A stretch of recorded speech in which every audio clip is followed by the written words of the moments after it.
ते अब बात तो सुनो मेरी तुम। क्यों? अभी कुछ बचा है कहने के लिए? मैं जानता हूं तुम मुझसे नाराज हो क्योंकि मैंने तुमसे झूठ बोला है, मगर जानते हो क्यों? क्योंकि उस दिन मैंने तुम्हारे चेहरे पे खुशी देखी थी और उस चेहरे पे मैं दर्द नहीं देख सकता था दया, सिर्फ इसलिए मैंने तुमसे झूठ बोला था। तुम मेरे चेहरे पे दर्द नहीं देखना चाहते थे ना, लेकिन तुमने खुशी क्यों छीन ली मेरी? हाँ? तुम जानते थे कि श्रेया से मैं अपने दिल की बात नहीं कह सकता था, मुझ में इतनी हिम्मत नहीं थी, इसलिए मैंने वो सारी बातें उस चिट्ठी में लिख दी और सोचा कि मेरा सबसे अच्छा दोस्त वो चिट्ठी श्रेया तक पहुंचाएगा। मगर इतना सब कुछ हुआ, तुमने वो चिट्ठी उसे नहीं दी। क्यों? तुमने ऐसा क्यों किया मेरे साथ? वो एक्चुअली नहीं, शायद अभिजीत तुम्हारे पास इस बात का जवाब नहीं है। मेरे जवाब की बात नहीं है दया, किसी और का जवाब है जो मैं नहीं दे सकता। किसका जवाब है? मैं नहीं बता सकता दया। अभिजीत, पहेलियों में बातें मत करो, तुम दोस्त हो ना, खुल के बात करो, खुल के बात करो। यार वो बात नहीं है, दोस्ती के लिए तो मैं अपनी जान भी दे सकता हूं। हाँ, झूठ भी बोल सकते हो। क्यों?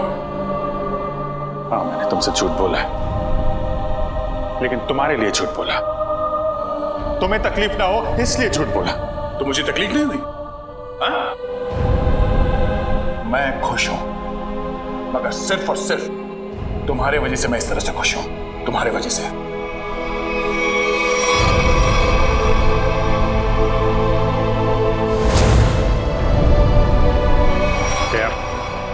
एक मिनट यार, प्लीज, ये श्रेया का गुस्सा मुझ पे मत उतारो यार।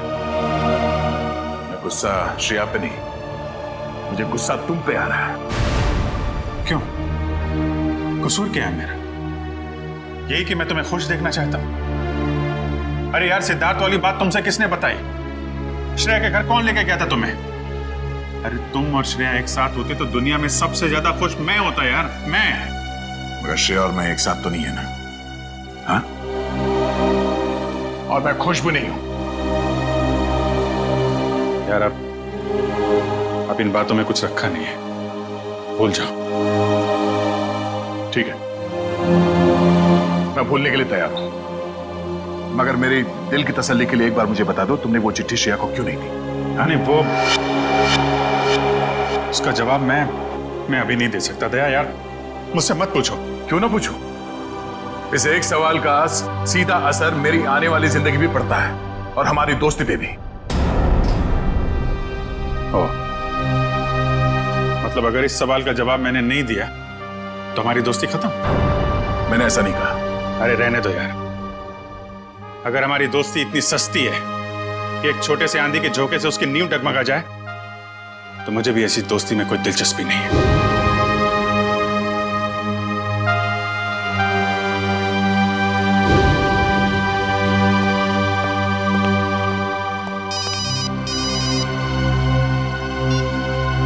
Hello,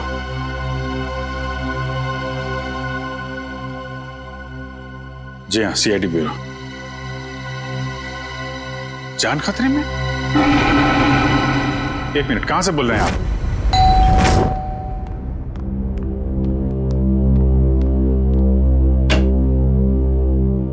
CID? जी हाँ।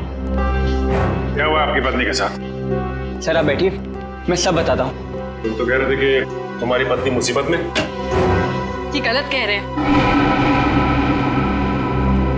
मैं बिल्कुल ठीक ठाक हूँ सर। तुम्हारी हिम्मत कैसे हुई मेरी पत्नी के कपड़े पहनने की? पता नहीं सर इनको क्या हो गया है, बिल्कुल बहकी बहकी सी बातें कर रहे हैं। मिस्टर राहुल, क्या मजाक है ये? अगर आपकी पत्नी ठीक ठाक है तो सीआईडी का वक्त बर्बाद करने से क्या फायदा? सर मैं सीआईडी का वक्त बर्बाद नहीं कर रहा हूँ सर, नम्रता सच में बहुत बड़ी मुसीबत में है। दरअसल कुछ घंटे पहले लगता आ गई।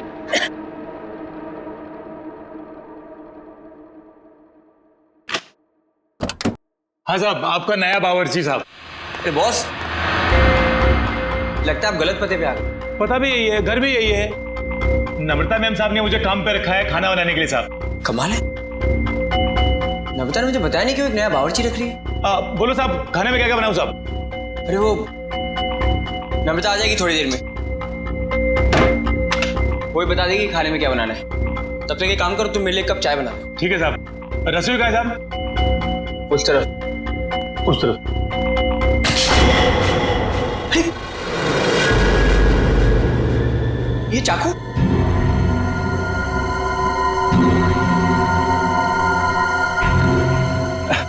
घबराइए मत साहब, इससे मैं फल काटता हूँ, भाजी काटता हूँ साहब, और मांस भी काटता हूँ साहब। ठीक ठीक, तुम जाओ चाय बनाओ। हाँ जाता हूँ साहब, चाय बनाता हूँ साहब। कैसे आदमी को काम पे रख दिया नम्रता ने।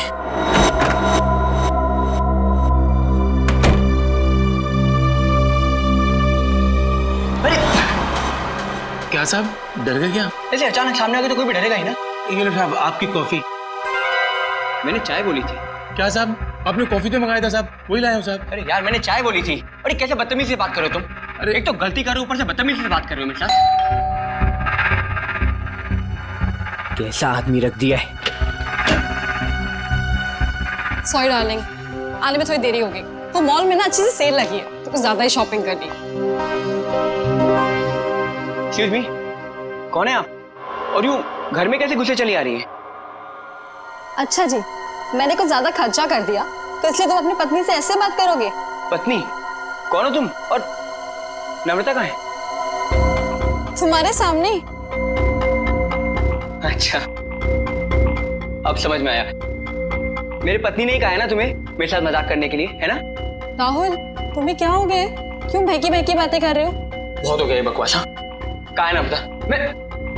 मैं अभी नम्रता को फोन करता हूँ।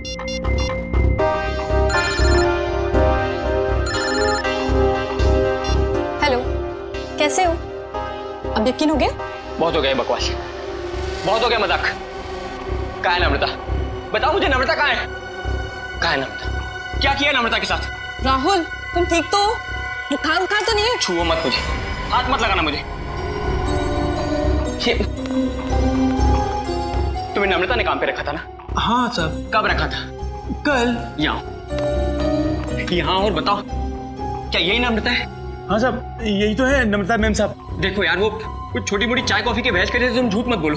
कौन है ये? नहीं साहब, मैं सच बोल रहा हूँ, यही है नम्रता मैम साहब। सुनो बलराम, तुम ना खाने में मिर्ची थोड़ी कम डालना, साहब को तीखा पसंद नहीं है। ठीक है मैम साहब। क्या हो रहा है यार ये? कुछ तो करना पड़ेगा। क्या करूं? शेडी को फोन करता हूँ। सर तो बहुत अच्छा होगा कि फ्रेडी सर साथ में नहीं है, वरना असली और नकली पत्नी के चक्कर में वो खुद चक्कर खा जाते। ये लीजिए साहब, आप सब लोग के लिए पानी। देखिए सर, देखिए कैसे ये दोनों भैरवी मेरे घर में घुस आए हैं। न जाने इन्होंने मेरे पति नम्रता के साथ क्या किया होगा। राहुल, मैं ही तुम्हारी नम्रता हूँ। सर आप बेकार की कहानी में अपना वक्त बर्बाद कर रहे हैं। मैं कल ही इनको अच्छे से डॉक्टर के पास लेके जाऊंगी। माफ कीजिएगा सर, जो परेशानी आपको हमारी वजह से हुई। कोई बात नहीं, अब हम लोग यहाँ आ गए हैं तो सारा मामला समझ के ही जाएंगे। मिस्टर राहुल, आपके पास क्या सबूत है कि ये आपकी पत्नी नम्रता नहीं है? सबूत? हाँ है ना सर, मेरी पत्नी की तस्वीरें मेरे फोन में। क्या हो मिस्टर राहुल? हाँ? ये कैसे हो सकता है? इसमें मेरे और मेरी पत्नी की लगभग 100 तस्वीरें थी, अब एक भी नहीं है। याद आया सर, जब मैं नहाने गया था ना तो मैंने ये फोन इस टेबल पर रखा था। जरूर इसी ने वो फोटो डिलीट की है सर इसने, मैं कह रहा हूँ। क्या बात कर रहे हैं साहब? मैं इतना महंगा फोन कभी इस्तेमाल ही नहीं किया साहब। फोटो कैसे निकालेगा साहब? सर ये झूठ बोल रहा है सर इसी ने फोटो डिलीट की है। एक मिनट, अगर मोबाइल में फोटो नहीं है तो फिर शादी की तस्वीरें तो होगी ना आपके शादी के एल्बम में? है ना सर, पूरा एल्बम है, मैं अभी लेकर आता हूँ।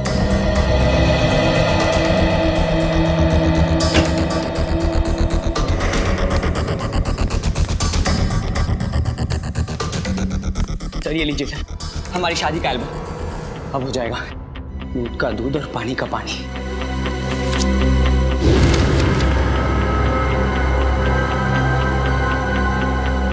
आपका कहना है कि ये आपकी बीवी नम्रता नहीं है? जी सर, ये मेरी पत्नी नहीं है। मेरे ख्याल से आप भी ये एल्बम देख लें तो अच्छा रहेगा।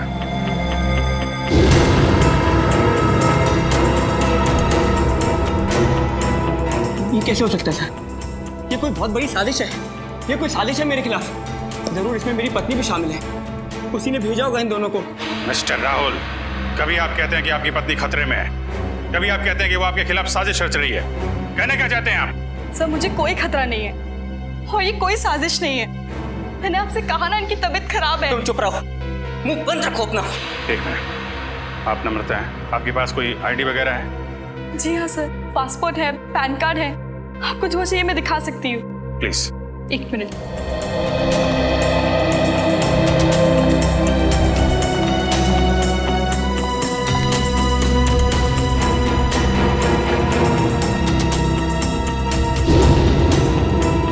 नम्रता, आईडी के हिसाब से तो यही नम्रता है। सर ये भी तो हो सकता है कि इस लड़की का नाम भी नम्रता हो और इसी बात का फायदा उठाकर ये मेरी पत्नी की जगह लेना चाहती हो।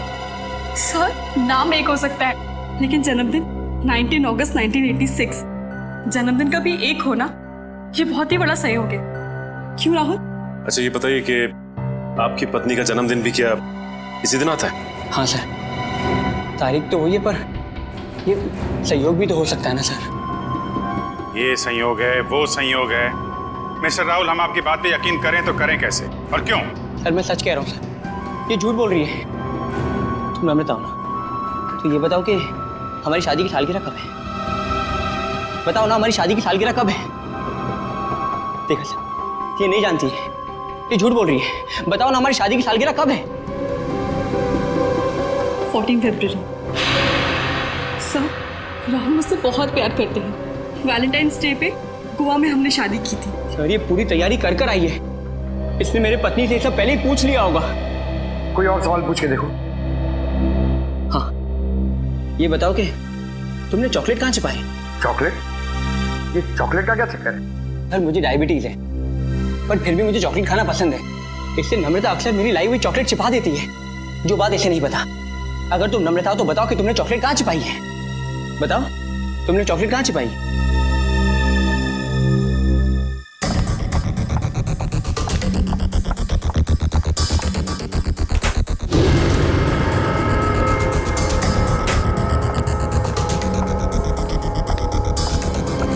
ये रही चॉकलेट। मैं तुम्हें खाने नहीं दूंगी, डायबिटीज है तुम्हें। मुझे डायबिटीज नहीं है, मुझे दे दीजिए।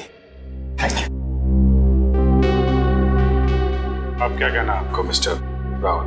सर ये लोग पूरी तैयारी कर कर आए हैं। ठीक है, एक पल के लिए हम आपकी बात मान लेते हैं, लेकिन ये आपकी पत्नी है या नहीं, इसका जवाब तो इस घर में ही मिलेगा। तलाशी लो करके।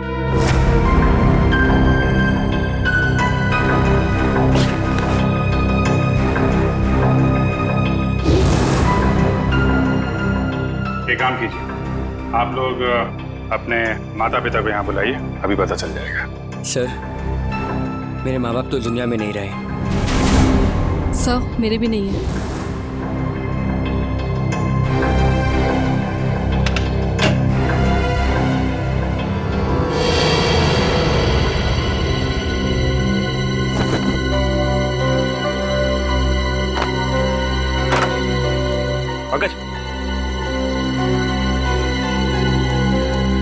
ऐसी जगह पे ये डस्टबिन कैसे पड़ा? तो कोई रिश्तेदार दोस्त वो तो होंगे इस शहर में ना, उनको बुलाइए। सर दरअसल हम कुछ ही दिन पहले बैंगलोर से यहाँ शिफ्ट हुए हैं। यहाँ हम किसको भी नहीं जानते। ओह, तो तुमने ये भी पता लगा लिया है?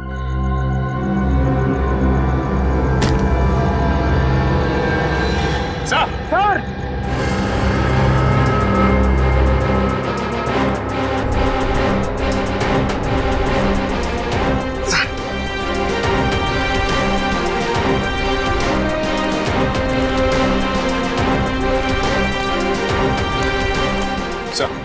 लाश।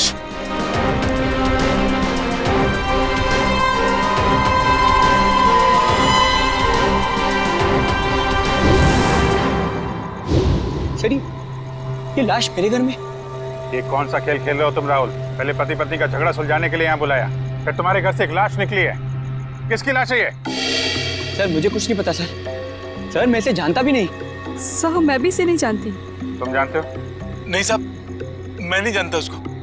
साहब ये देखिए सर, यहाँ इसके सीने पे गोली मारी और इसके गले पे खरोच का निशान भी है।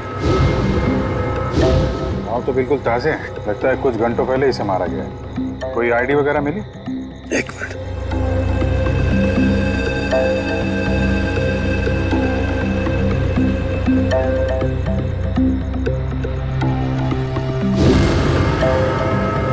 सर इसका नाम पुलकित रॉबिन है।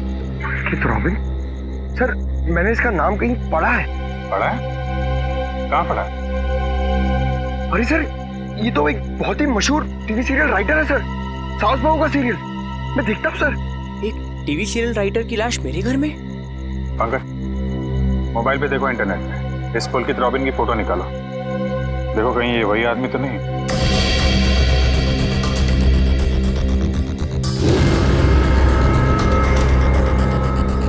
ये तो वही है सर, ये मर गया। अरे वो शो का क्या होगा?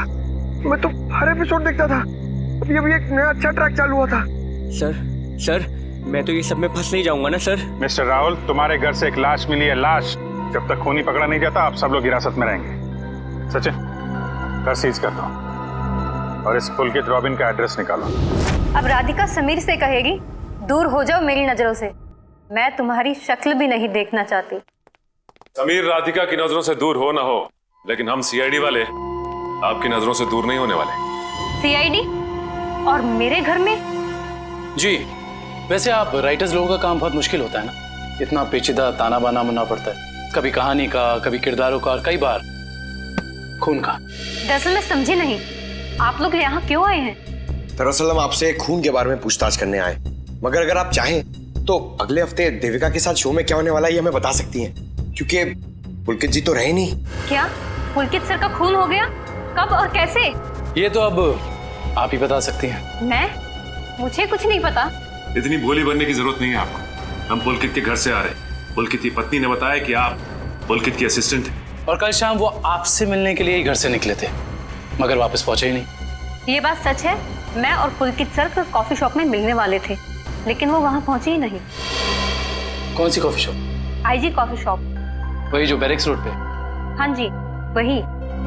मगर पुलकित की लाश हमें मिली सृष्टि नगर में, और ये बैरिक्स रोड सृष्टि नगर से बहुत दूर है। तो इसका मतलब ये है कि तुमने पुलकित को कॉफी शॉप पर बुलाया, उसके बाद उसे बहला फुसलाकर तुम सृष्टि नगर ले गई और वहां तुमने उसका खून कर दिया। नहीं, ये बात गलत है, मैं ऐसा क्यों करूंगी? क्योंकि तुम पुलकित से जलती थी और तुम पुलकित की जगह लेना चाहती थी, इसलिए तुमने पुलकित का खून कर दिया। ये सब झूठ है। मैं 8 बजे से लेकर 11 बजे तक उनका इंतजार करती रही, पर वो वहां पर पहुंचे ही नहीं। मैं घर वापस आ गई क्योंकि उनका फोन भी नहीं लग रहा था। आपकी बात में कितनी सच्चाई और कितना झूठ ये बहुत जल्द पता लग जाएगा। आप हमारे साथ चलिए। मगर कहाँ? ये सब क्या है? आप लोग हमें यहाँ क्यों लाए हैं? कोई कुछ बता क्यों नहीं रहा है हमें? एक मिनट, शांत हो जाए मैडम, सब कुछ पता चल जाएगा। मैं पुलकित की पत्नी हूँ और आप मुझ पर भी शक कर रहे हैं? हम किसी पर शक नहीं कर रहे, हम अपनी ड्यूटी कर रहे। ये आप प्लीज अपना हाथ आगे बढ़ाइए, हम लोगों को आपके खून के सैंपल्स लेना है। खून का सैंपल? मगर क्यों? क्योंकि पुलकित की गर्दन पर हमें कुछ खरोंच के निशान मिले और उस खरोंच में नेल पॉलिश के ट्रेसेस हैं। इसका मतलब साफ है पुलकित के खून में किसी लड़की का हाथ है। लाइए हाथ आगे कीजिए। फिलहाल इस केस में लड़कियां सिर्फ आप तीनों ही। सर आप लोग खूनी को ढूंढने में इतनी मेहनत करें, प्लीज मेरे पत्नी को भी ढूंढिए ना। न जाने नम्रता किस हाल में होगी, कहाँ होगी। फिर वही बात राहुल, कब तक खेलोगे ये खेल? और मैं एक बार नहीं बार बार कह चुकी हूँ कि मैं ही तुम्हारी नम्रता हूँ। चुप हो जाओ तुम, कितना झूठ बोलोगी? क्या चाहिए तुम्हें? पैसे चाहिए ना? कितने पैसे चाहिए तुम्हें मेरे घर और मेरी जिंदगी से जाने के लिए? क्या? मैं और पैसे? कैसी बात कर रहे हो तुम राहुल? मिस्टर राहुल, आपके पास आपकी पत्नी का फोटो नहीं है, चेहरा तो याद है, कम से कम उनका स्केच तो बनवा सकते हैं। जी सर जरूर। ये बाल आगे से, हाँ यहाँ से थोड़े और लंबे। सर, हमारे क्रिमिनल डेटाबेस में इस बावर्ची का कोई रिकॉर्ड नहीं है। देखा साहब, मैं बोल रहा था ना साहब, मैं एकदम निर्दोष है साहब, मुझे जाने दो ना साहब। ठीक है, तुम जा सकते हो, मगर याद रख तुम शहर से बाहर नहीं जाओगे और जब भी बुलाया जाए ब्यूरो आ जाना। ठीक है। पता नहीं किसका स्केच बनवा रहे हैं, मैं तो यहाँ बैठी हूँ। Sir. Okay, thank you Paresh. तो राहुल, स्केच ठीक बना? हाँ सर, बिल्कुल यही है मेरी पत्नी नम्रता। और मैं कौन हूँ? इसकी सौतन? पता नहीं सर किस लड़की का चेहरा है ये, किसका चेहरा बनवाया इन्होंने, मुझे तो समझ में नहीं आ रहा। किसकी नजर लगी है हमारी हंसती खेलती जिंदगी को। सर इसके आंसू पे मत जाइए, ये मगरमच्छ के आंसू है। ये इन्हें हथियार बना के मेरे खिलाफ इस्तेमाल करना चाहती है, मुझे फंसाना चाहती है सर। राहुल, अगर तुम्हें मेरे साथ नहीं रहना तो साफ साफ कह दो ना, मैं तुम्हें डिवोर्स दे दूंगी। पर ये सब ड्रामा करने की क्या जरूरत है? सर ये पुलकित के कॉल रिकॉर्ड्स हैं। उसने जेनिफर के साथ में शाम को 5 बजे बात की थी और ठीक 1 घंटे बाद उसे लैंडलाइन नंबर से फोन आया था सर। अच्छा, ये लैंडलाइन नंबर है किसका, कुछ पता किया? हाँ sir, Bhavesh imports and exports नाम है कंपनी का। क्या कहा आपने? Bhavesh imports and exports? हाँ, क्यों? आप इस कंपनी के बारे में जानती हैं? हाँ सर, मैं जानती हूँ। राहुल इसी कंपनी में तो काम करते हैं। आप लोग मेरी तरफ इस तरह क्यों देख रहे हैं? मैंने उसे फोन नहीं किया है सर, मैं तो उस पुलकित को जानता तक नहीं हूँ। बुधवार शाम 6 बजे तुम अपने ऑफिस में थे या नहीं? 6 बजे ठीक तरह याद तो नहीं आ रहा, पर शायद तब तक मैं ऑफिस से निकल गया था सर। देखो राहुल, शायद से तो काम नहीं चलेगा। सर अगर आप लोगों को मेरे पे विश्वास नहीं है तो आप लोग मेरे ऑफिस चल के पूछताछ कर सकते हैं। ठीक है, तो चलकर पूछताछ कर लेते हैं तुम्हारे ऑफिस में, और ये भी पता कर लेते हैं कि जो स्केच तुमने बनाया है ऐसी कोई लड़की है भी या नहीं। एक बार शर्मा जी के पास पहुंचा दीजिए, मैंने चेक कर लिया। उन्हें बोलिए टेंडरिंग का प्रोसेस चालू था। अरे राहुल, तुम यहाँ पर इस वक्त और आज ऑफिस नहीं है? और ये लोग कौन है? सर ये लोग सीआईडी से। सीआईडी? जी सर। क्या बात है, बताओ। क्या बताऊं सर, मैं एक बहुत बड़ी मुश्किल में फंस गया हूँ। कैसी मुसीबत? लाश मिली इनके घर के बैकयार्ड से। व्हाट? ये मैं क्या सुन रहा हूँ? कहीं तुम्हारा इसमें कोई हाथ तो नहीं है? नहीं सर, मेरा इसमें कोई हाथ नहीं है। मैं तो उस पुलकित रॉबिन नाम के आदमी को जानता तक नहीं जिसकी लाश मेरे घर से मिली है। मिस्टर भावेश, आप अपने जरा सारे स्टाफ को बुलाएंगे। सुमित,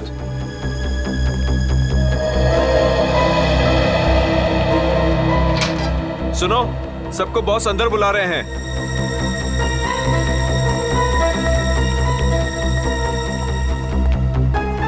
इस फोटो को देखिए, ये आदमी पुलकित है जिसकी लाश हमें राहुल के घर से मिली। कोई पहचानता है इसे? जरा ध्यान से देखिए, टीवी सीरियल लिखते थे ये। आप इसे पहचानते हैं या इनसे जुड़े किसी आदमी को जिनका इनके साथ संबंध हो? ऐसा तो हो नहीं सकता कि आप में से कोई भी इन्हें नहीं जानता, क्योंकि आपके ऑफिस के लैंडलाइन से फोन किया गया था शाम को 6 बजे बुधवार। व्हाट? तो शायद राहुल ने किया होगा। मैं क्यों फोन करूंगा सर, मैं तो उसे जानता भी नहीं। और ऐसा भी तो हो सकता है कि इसी ऑफिस से किसी और ने फोन किया हो। और तो और सर, मैं तो जिस घर में रहता हूँ घर भी मुझे ऑफिस की तरफ से मिला है। Interesting, very interesting. आप में से किसी को याद है कि बुधवार को राहुल कितने बजे तक ऑफिस में था? हाँ सर, 5:30 बजे तक। 5:30 बजे, और पुलकित को फोन किया गया 6 बजे। हरीश जी, बहुत बहुत शुक्रिया हमारी दुविधा दूर करने के लिए। Thank you. हरीश, क्या तुम मेरा एक काम और करोगे? हाँ बोलो। तुम्हें याद है तुम वो इम्पोर्टेंट पेपर्स लेकर मेरे घर आए थे? हाँ याद है। तब तुम मेरे पत्नी नम्रता को मिले थे ना?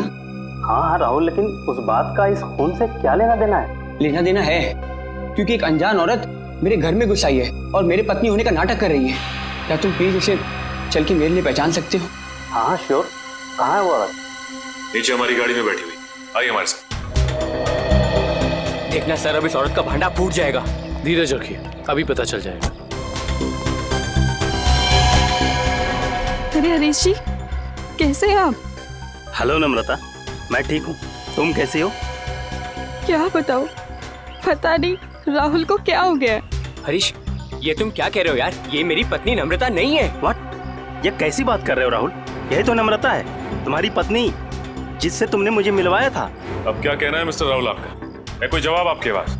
हरीश, लगता है तुम्हारे आंखों का नंबर बढ़ गया है। जाके अपनी आंखें टेस्ट करवाओ। तुम एक ही बार मिलो इसलिए शायद इसे पहचान नहीं पा रहे हो।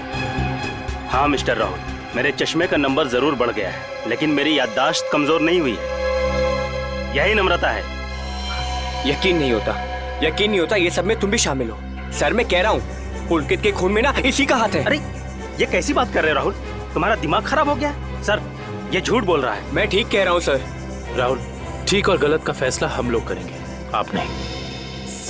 सर, मैं आपको कुछ बताना चाहती हूँ। सर, कुछ साल पहले राहुल को एक मानसिक बीमारी थी और शायद उन्हें वो बीमारी वापस हो गई है।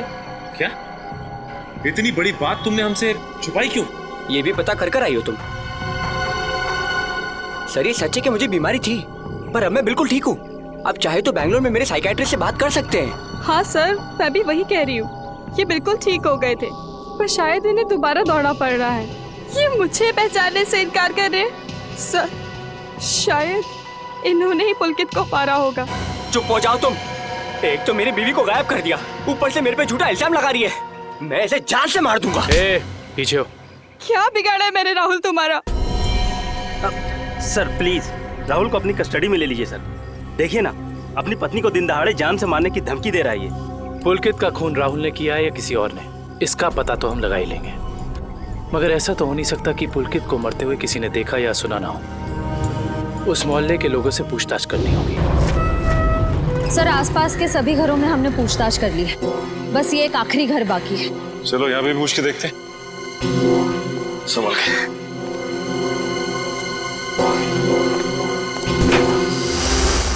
दरवाजा खुला। कोई इस तरह से दरवाजा क्यों खुला छोड़ेगा? और यहाँ ये कैमरा कैसे? इधर भी। कुछ तो गड़बड़ है यहाँ पे। एक काम करते हैं, इस घर की तलाशी अच्छी तरह से लेते हैं।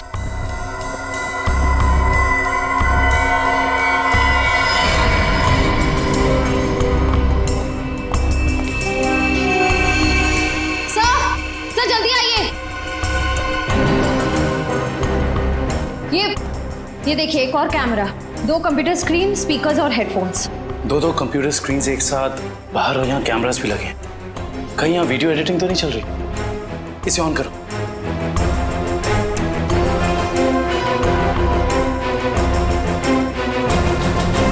हाँ साहब, आपका नया बावर्ची साहब। लगता है आप गलत पते पे आ गए। नम्रता मैम ने मुझे काम पे रखा है खाना बनाने के लिए। चाय बनाता हूँ साहब। अरे जाओ ना। अभी क्या है? सॉरी डार्लिंग, आने में देर हो गई। वो मॉल में ना सेल लगी थी, तो कुछ ज्यादा ही शॉपिंग करनी। माय गॉड, वो कैमरा लगा के राहुल के घर पे नजर रखे हुए। क्या हुआ आपकी पत्नी के साथ? सर आप बैठिए, मैं सब बताता हूँ। सिर्फ राहुल की नहीं, सीआईडी की भी। मैं तो बिल्कुल ठीक ठाक हूँ।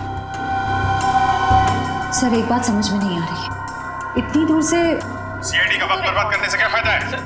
मगर ये आवाज इतनी क्लियर कैसे आ रही है? मैं भी आया। सर,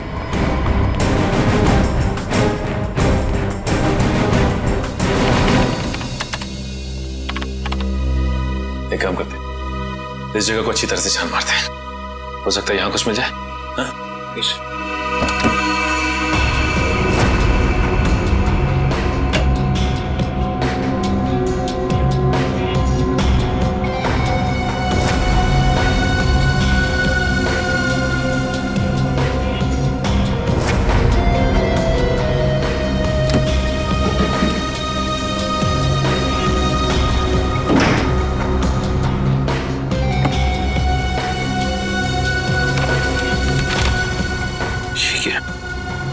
क्या हुआ सर? ये देखो, जमीन के पेपर्स। ये घर किसी गिरधारी के नाम पे है।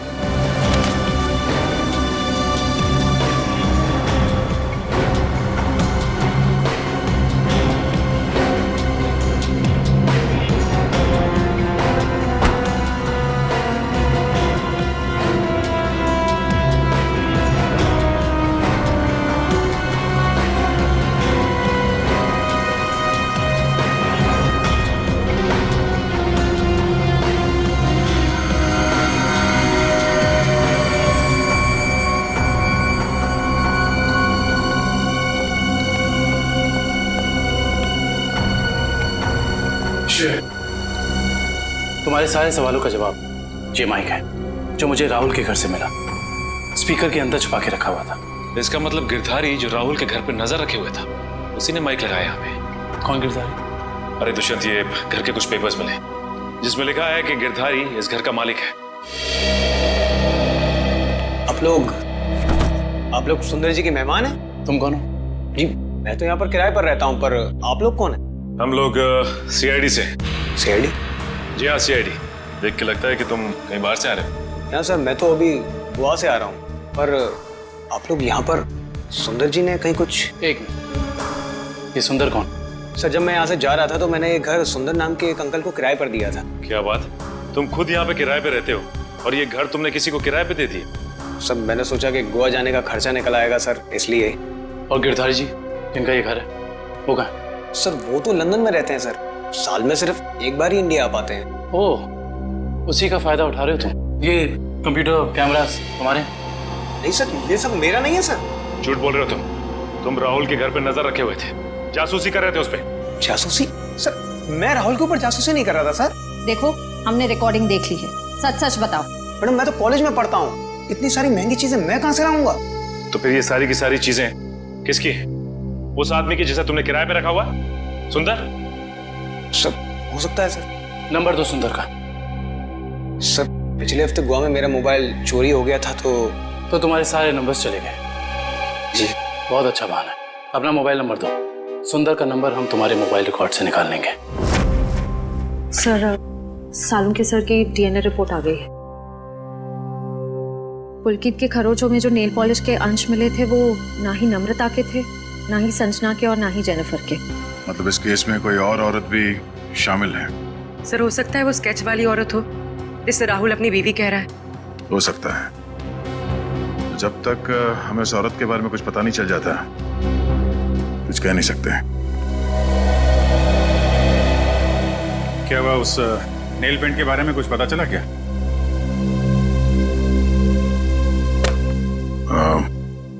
पूरी मुझे कुछ काम है, मैं बाद में आता हूँ।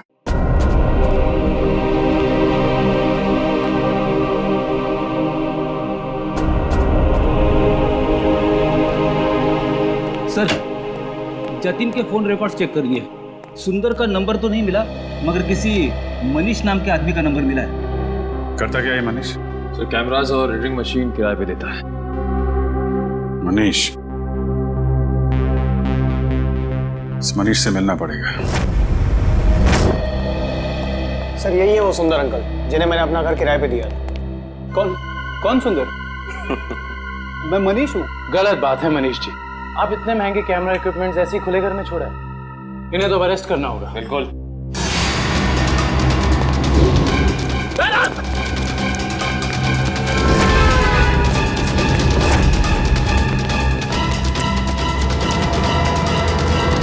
अरे रुको रुको रुको मनीष, कहाँ भाग के जा रहे हो? अभी तो तुम्हारा ऑडिशन भी बाकी है जो शुरू होता है अब। मेरा कोई इरादा नहीं था सर, मैंने तो वही किया जो मुझसे कहा गया था करने के लिए। जिसने मेरे दुकान से कैमरा और एडिटिंग मशीन किराए पे लिया था उसी ने मुझसे कहा था ये सब करने के लिए। जिसने तुमसे कैमरा किराए पर लिया उसी ने तुमसे घर भी किराए पर लेने को कहा? जी सर, उसी ने मुझसे कहा था कि कैमरा इस तरह से फिट करूँ कि सामने वाले घर का सारा नजारा दिखना चाहिए। अब तो मिलना पड़ेगा इस इंसान से। है कौन ये जनाब?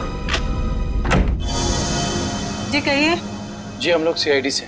सीआईडी? आइए। भावेश का कुछ पता चला क्या?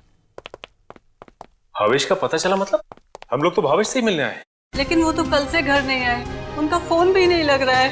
क्या कल से घर नहीं आए? आपने पुलिस में रिपोर्ट लिखवाई? मैंने रिपोर्ट लिखवाई थी लेकिन उन्हें भी कुछ पता नहीं चल पा रहा है।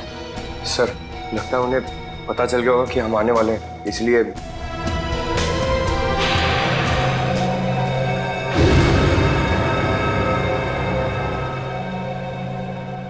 मिनट, क्या ये आपके पति भावेश है?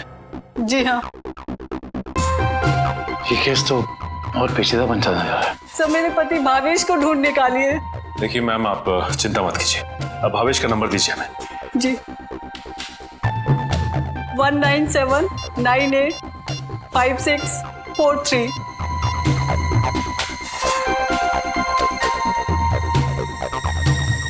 भावेश के फोन तो ऑफ आ रहा है। पंकज, भावेश के फोन के IMEI नंबर से पता करो कि उसका मोबाइल इस वक्त कहाँ है।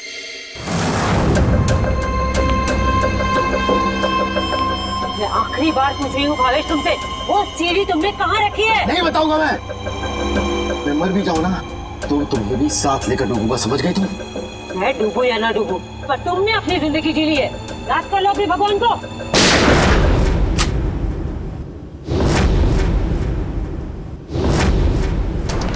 बस मुन्नी दुरेली, बहुत मचा रही आतंक। कानून को काफी वक्त से तुम्हारी तलाश थी, मगर हमें नहीं पता था कि हम इस केस के जरिए तुम तक भी पहुंच जाएंगे। खुश तो ऐसे हो रहे हो जैसे तुमने मुन्नी को जेल में डाल दिया है। ये तुम्हारी खुशकिस्मती है या बदकिस्मती कि तुम मुन्नी के दरबार में खुद चलकर आए हो? देख क्या रहे हो, ढूंढ दो इनको।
मुझे भावेश ने नम्रता को अगवा करने के लिए कहा था। क्यों भावेश, क्या बिगाड़ा था नम्रता ने तुम्हारा? बहुत लंबी कहानी है। कोई बात नहीं मिस्टर भावेश, CID के पास मुजरिमों की दास्तान सुनने के लिए हमेशा वक्त रहता है। शुरू कीजिए अपनी कहानी। ये उस वक्त की बात है जब मैं शहर में नया नया आया था। टेलीविजन की दुनिया में लेखक के तौर पर नाम कमाना चाहता था। अलग अलग तरह की कहानियां लिखी, अलग अलग तरह के किरदारों को जन्म दिया। मेरी आंखों में सिर्फ एक ही सपना था कि किस तरह मेरी कहानी छोटे पर्दे पर साकार हो जाए। मगर तुम्हारा तो इंपोर्ट एक्सपोर्ट का बिजनेस था ना? क्योंकि मेरे साथ कुछ ऐसा हुआ जिसने मुझे मजबूर कर दिया अपने सपनों को कुचलने के लिए। जिसके साथ मैं किराए के घर में रहता था, जिसे मैं अपना दोस्त समझता था, उसने मुझे धोखा दिया। उसने मेरी कहानी चुराई और एक चैनल में बेच दी और रातों रात अमीर बन गया। हर तरफ उसी के चर्चे, उसी की बातें। मैं ये सदमा बर्दाश्त नहीं कर पाया और फिर मैंने अपने करियर को नई दिशा दी और भावेश इंपोर्ट एक्सपोर्ट का बिजनेस शुरू कर दिया। मगर इस सब का मेरी किडनैपिंग से क्या लेना देना है?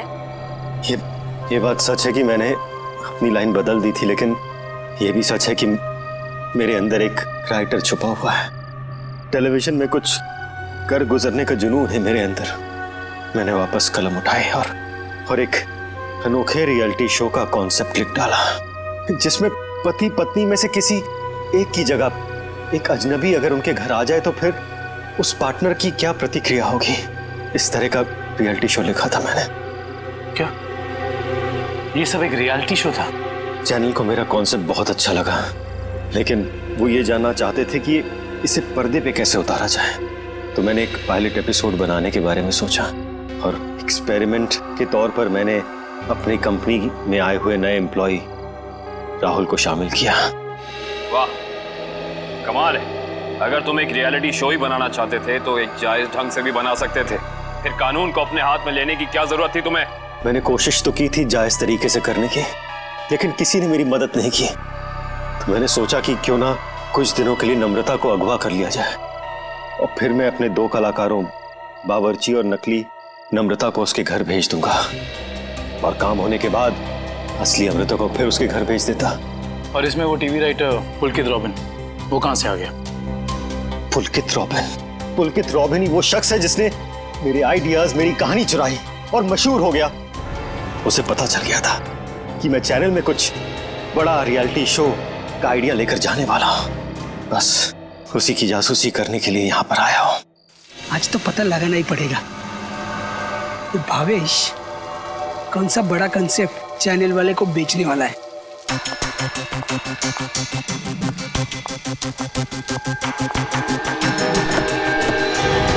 चल गाड़ी में बैठ। बोलो तुम, मैं नहीं जाऊंगी। गाड़ी में बैठी होने वाली छोड़ो मुझे। क्या कर रहे हैं तुम लोग? छोड़ो उसको। क्या कर रहे हैं तुम लोग? छोड़ो। बेवजह मारा गया, अब तू भी नहीं चाहती है? बैठ। छोड़ दो मुझे। मैं इसको लेकर जाती हूँ, तुम इसको ठिकाने लगाओ।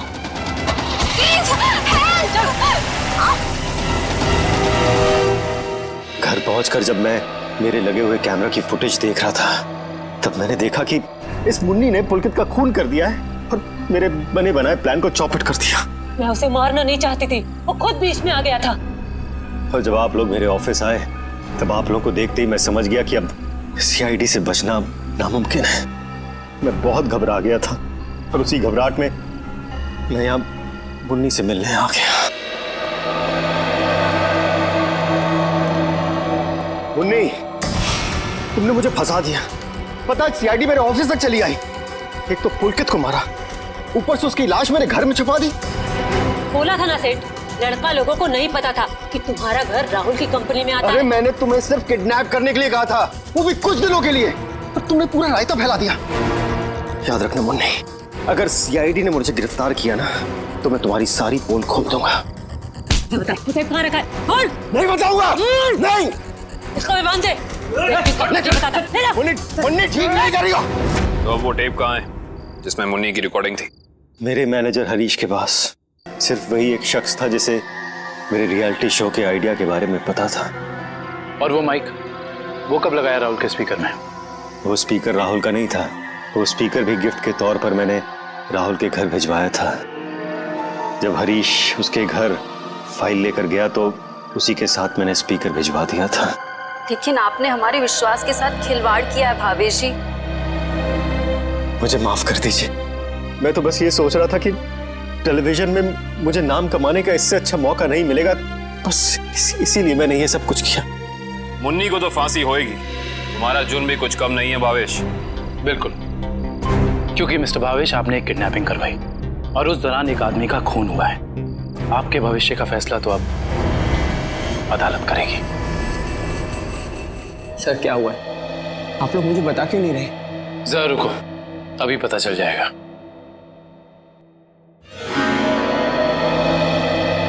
राहुल, राहुल, नम्रता, तुम ठीक तो हो? तुम ठीक हो ना? हाँ, मैं ठीक हूँ। थैंक गॉड तुम आ गई। थैंक गॉड तुम वापस आ गई। मुझे तो लगा था मैंने तुम्हें हमेशा हमेशा के लिए खो दिया है। हाँ, मुझे भी ऐसे ही लगा था। मुझे तो उम्मीद भी नहीं थी कि मैं कभी तुम्हारे पास जिंदा लौट कर भी आऊंगी। वो तो अच्छा हुआ कि सही वक्त पर सीआईडी वाले आ गए, जिन्होंने हमें फिर से मिला दिया। तुम दोनों मुझे माफ कर देना। मुझे नहीं पता था कि मेरी एक्टिंग चीजों को इतनी गलत दिशा में ले जाएगी। एक्टिंग? मैडम, माना कि भावेश जी ने आपको वहाँ एक एक्टिंग असाइनमेंट के लिए भेजा था, मगर लाश देखने के बाद और सीआईडी की कस्टडी में होने के बावजूद आपने हमें सच क्यों नहीं बताया? क्योंकि सर उन्होंने मुझसे कहा था कि कितनी भी टेढ़ी स्थिति क्यों ना आ जाए, मैं अपना काम करना ना छोड़ूं, एक्टिंग ना छोड़ूं। इसलिए मुझे लगा कि वो नाश भी लगती है और सीआईडी भी सब बस रियलिटी शो का हिस्सा है। वाह, और आप अपनी एक्टिंग के चौके छक्के की बारिश करते रही। मुझे माफ कर दीजिएगा सर, और आपको तो पता है ना कि एक नए एक्टर के लिए टीवी और फिल्मों की दुनिया में पाँव जमाना कितना मुश्किल है। इसलिए मैं कोई गलती करना नहीं चाहती थी, इसलिए मैं एक्टिंग करती रही। अब आप लोग मुझे जो सजा देना चाहें मुझे मंजूर है। सर रहने दीजिए ना सर, अब मुझे मेरी नम्रता मिल गई है और आप लोगों ने भी असली मुजरिम को पकड़ लिया है। गलती तो उन्होंने की है तो इन्हें सजा भी मिलेगी, लेकिन इन्हें क्या सजा मिलेगी ये अदालत तय करेगी। फिलहाल आप दोनों जा सकते हैं। Thank you sir, thank you so much.